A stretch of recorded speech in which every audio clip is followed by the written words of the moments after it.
ஃபேமிலியாக எங்கேயாவது ஒரு கல்யாண வீட்டுக்கோ ஒரு ஏதோ ஒரு ஃபங்க்ஷனுக்கு போகிறாங்க அப்படின்னா ராமஜெயம் எல்லாம் ஃபேமிலியாக போகிறாங்க. அவன் மனைவி இல்லாதா அவங்க பசங்க எல்லாம் போனாலும் அங்கே எங்கேயும் சாப்பிடவே மாட்டாங்க. ஃபோனில் அவர் ஃபோன் வச்சுருந்தாலும் அவர் ஃபோனில் பேசவே மாட்டார். நிறைய முக்கியமான கால்ஸாக இருக்கட்டும், ஏன்னா ஜென்ரலாகவே முக்கியமான கால்ஸை நம்ம ஃபோனில் தான் பேசுவோம்.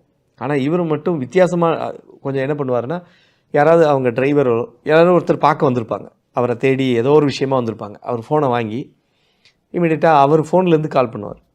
கால் பண்ணி இந்த மாதிரி ஒரு விஷயம் இப்படின்னு சொல்லிவிட்டு கட் பண்ணிவிட்டு ஃபோனை நம்பரை டெலீட் பண்ணிவிட்டு கொடுத்துருவார்.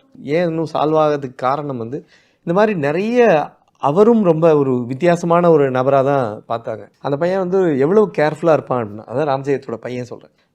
ஸோ அவங்க என்ன பண்ணுவான்னா, அவன் கண்ணு முன்னாடி அவனோட அந்த ஏதாவது பெட் பாட்டில், நீங்கள் ஒரு வாட்டர் பாட்டிலே வாங்கியிருக்கீங்க குடிக்க போகிறீங்கன்னா அவன் கண்ணு முன்னாடி ஓப்பன் பண்ணால் தான் குடிப்பான், அதெல்லாம் குடிக்க மாட்டான். ஒரு பயம் ப்ளஸ் அவங்களுக்கு ஏதோ ஒன்று நடந்துடக்கூடாதுன்ற ஒரு ஒரு தயக்கம் அவங்களுக்கு தோட்டத்தை. அது எப்படி எதுக்கு இது பர்டிகுலராக சொல்கிறேன்னா, அந்த அளவுக்கு கேர்ஃபுல்லாக இருந்தவர் தான் ராமஜெயம். அதாவது அவர் மட்டும் இல்லை, அவங்க ஃபேமிலியே அவ்வளோ கேர்ஃபுல்லாக இருந்தாங்க. 8:20 8:40 அவரோட ஃபோன் சுவிட்ச் ஆன் பண்ணியிருக்கு. அவர் ஃபோன் அவர்கிட்ட தானே இருக்குது. அந்த ஃபோன்லேருந்து கால் போகுது.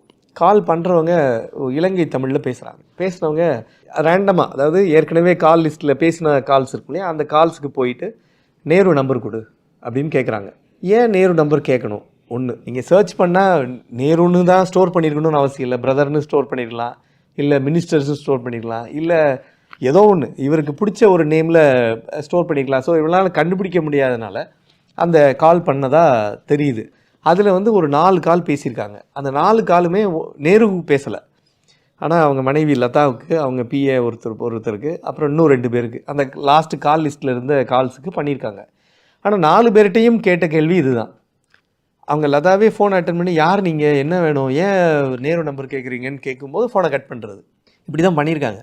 ஆனால் இவர் கொலையான பிறகு தான் இந்த கால் பேசியிருக்காங்க. இது எப்படி அவங்க போலீஸ் எப்படி கன்ஃபார்ம் பண்ணுறாங்கன்னா, ராமஜெயம் அவர் பாடியை ரெக்கவர் பண்ணி அண்ணல் காந்தி மருத்துவமனைக்கு கொண்டு போன பிறகு, ஜிஹெச்சி கொண்டு போன பிறகு திருச்சியில், அங்கே டாக்டர்ஸோட பிஎம் ரிப்போர்ட்டில் எந்த டைமில் இவர் இறப்பு நிகழ்ந்திருக்கலாம் அப்படின்னு பார்க்கும்போது 7:30 மணிலேருந்து 8 மணிக்குள்ளேன்னு சொல்லியிருக்காங்க. அப்படி சொன்னதுனால 8 மணிக்குள்ளே அவர் இறந்து போயிட்டார். ஆனால் 8:20 8:40 இவங்க இவரோட மொபைல் ஃபோனு ஆனில் இருக்குது. அந்த ஃபோன்லேருந்து வெளியில் கால்ஸ் பேசியிருக்காங்க. அப்படிங்கும்போது ஒரு சந்தேகம் கிளம்புது. இன்னொரு விஷயம் என்ன அப்படின்னு பார்த்தீங்கன்னா, ஏற்கனவே சொன்னேன், இந்த ட்ராக் சூட்டில் தான் போவார். அப்போ ட்ராக்ஸ் இல்லாமல் ஒரு லுங்கியில் இருக்காருன்னா இவர் தூங்கிட்டு இருக்கிறோம். ஸோ எங்கேயோ ஒரு இடத்துல தூங்கிட்டு இருந்தவரை தூக்கிட்டு போயிட்டாங்களா, ஒரு கடத்தி கொண்டு போய் கொலை செய்யப்பட்டாரா அப்படின்ற ஒரு சந்தேகமும் இருக்குது. இந்த கொலைக்கும் சென்னையில் மயிலாப்பூரில் நடந்த எம்கே பாலன் கொலைக்கும் ஒரு சிமிலர் ஒத்த ஒரு இது இருக்குது. என்னதுன்னா, எம்கே பாலன் ஏற்கனவே அதிமுகவில் ஒரு எம்எல்ஏவாக இருந்தவர். அதுக்கப்புறம் பின்னால் திமுகவுக்கு போனவர். அவர் திடீர்னு இதே மாதிரி காலையில் நடைபயிற்சி போனவர் அப்புறம் டிஸப்பியர் ஆகிட்டார். அவர் எங்கே போனார் என்னன்னே தெரியாது, கண்டே பிடிக்கல. அதுக்கப்புறம் தான் இந்த வழக்கு அப்படியே போகும்போது இந்த வழக்கில் தொடர்புடைய, அதாவது ஹரிஹரன் ஒருத்தர், அதுவும் இல்லாமல் இன்னும் ஒரு 15-16 பேர்கிட்ட கைது பண்ணாங்க இந்த வழக்கில் தொடர்புடைய நிறைய பேர். அப்போ அவங்க சொன்ன தகவல் அவரை எரிச்சு கொண்டுட்டோம். இப்போ இந்த வழக்குலையும் இவங்க என்ன சந்தேகப்படுறாங்கன்னா, இதே மாதிரி ஒரு விஷயம் நடந்ததுனால ஒருவேளை இந்த குற்றவாளிகளுக்கு தெரிஞ்ச நபர்களோ இல்லை அதே நபர்களா, ஏன்னா அவங்களாம் ஒரு சிலர் ஜெயிலுக்குள்ளே இருக்காங்க.